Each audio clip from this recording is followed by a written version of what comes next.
담배를 안 피우는 사람이 간접 흡연에 노출되면 오히려 흡연자보다 심혈관 손상이 더 심할 수 있다는 연구 결과가 나왔습니다.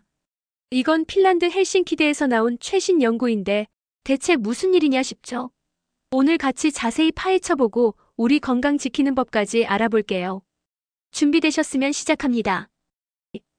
이 연구는 핀란드 헬싱키대의 티모 쿠시 박사님이 주도한 거예요. 미국 심장학회 학술지 서큘레이션 최신호에 실린 내용인데 이게 왜 주목받냐면 심혈관 건강이 우리 삶에서 얼마나 중요한지를 다시 생각하게 만들거든요. 연구의 핵심은 이겁니다. 비흡연자가 담배 연기에 노출되면 흡연자보다 심혈관 시스템이 더 큰 타격을 받을 수 있다는 거예요. 왜냐고요? 흡연자는 매일 담배를 피우면서 몸이 그 유해물질에 어느 정도 적응이 된 상태잖아요. 근데 비흡연자는 평소에 담배 연기를 안 마시다가 갑자기 노출되면 몸이 뭐야 이게 하면서 과민 반응을 일으킨대요. 특히 담배 연기 속 유해물질에 더 민감하게 반응한다고 하니까 이게 얼마나 심각한 문제인지 감이 오시죠?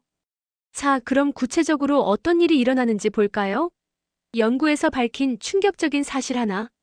비흡연자가 담배 연기가 가득한 방에 딱 30분만 있어도 심장병을 막아주는 항산화 물질이 엄청 줄어든대요. 항산화 물질이 뭐냐면 우리 몸을 산화 스트레스나 염증에서 보호해주는 방패 같은 건데 이게 사라지면 심혈관이 무방비 상태가 되는 거예요. 30분이 얼마나 짧은 시간이냐면 친구랑 카페에서 수다 떨다 보면 금방 지나가는 시간이에요.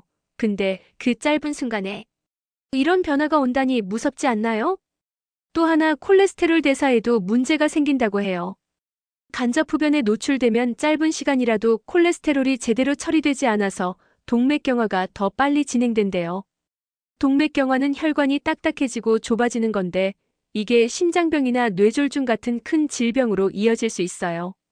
흡연자는 이런 변화가 서서히 온다고 해도 비흡연자는 급격하게 손상이 오니까 더 위험하다는 거죠. 이쯤 되면 내가 간접 흡연에 노출될 일이 있나 싶으실 텐데 사실 일상에서 너무 흔해요. 예를 들어 길거리에서 담배 피우는 사람 옆을 지나간다거나 식당에서 흡연석이 따로 있는 곳에서 밥을 먹는다거나 심지어 가족 중에 흡연자가 있으면 집에서도 피할 수 없는 경우가 많죠.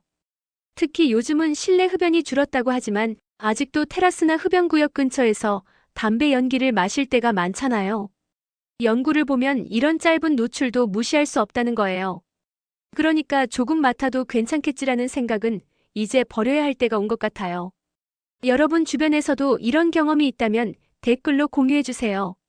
얼마나 흔한 문제인지 같이 알아보고 싶네요. 그럼 우리는 어떻게 해야 할까요? 연구 결과를 보면 간접 흡연 환경에서 최대한 빨리 벗어나는 게 제일 중요해요.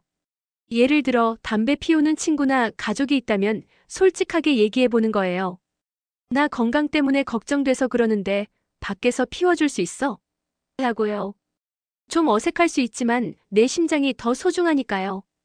또 공공장소에서는 금연구역을 더 적극적으로 이용하거나 흡연구역 근처는 피해서 다니는 것도 방법이에요.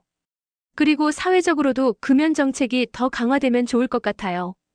예를 들어 유럽 몇몇 나라는 공공장소 흡연을 아예 법으로 금지해서 간접 흡연 피해를 줄였거든요. 우리나라도 그런 방향으로 가면 비흡연자들 건강이 더 보호되지 않을까요? 여러분 생각은 어떠신지 궁금하네요. 오늘 간접 흡연의 위험성에 대해 깊이 알아봤는데 어떠셨나요? 담배 연기가 이렇게 무서운 줄 몰랐던 분들 많으실 거예요. 이 영상이 도움이 됐다면 좋아요, 구독, 알림 설정까지 꼭 부탁드릴게요. 댓글로 여러분의 간접 흡연 경험담이나 생각도 남겨주시면 다음 영상에서 다뤄볼게요. 그럼 건강 잘 챙기시고 다음에 또 만나요. 안녕.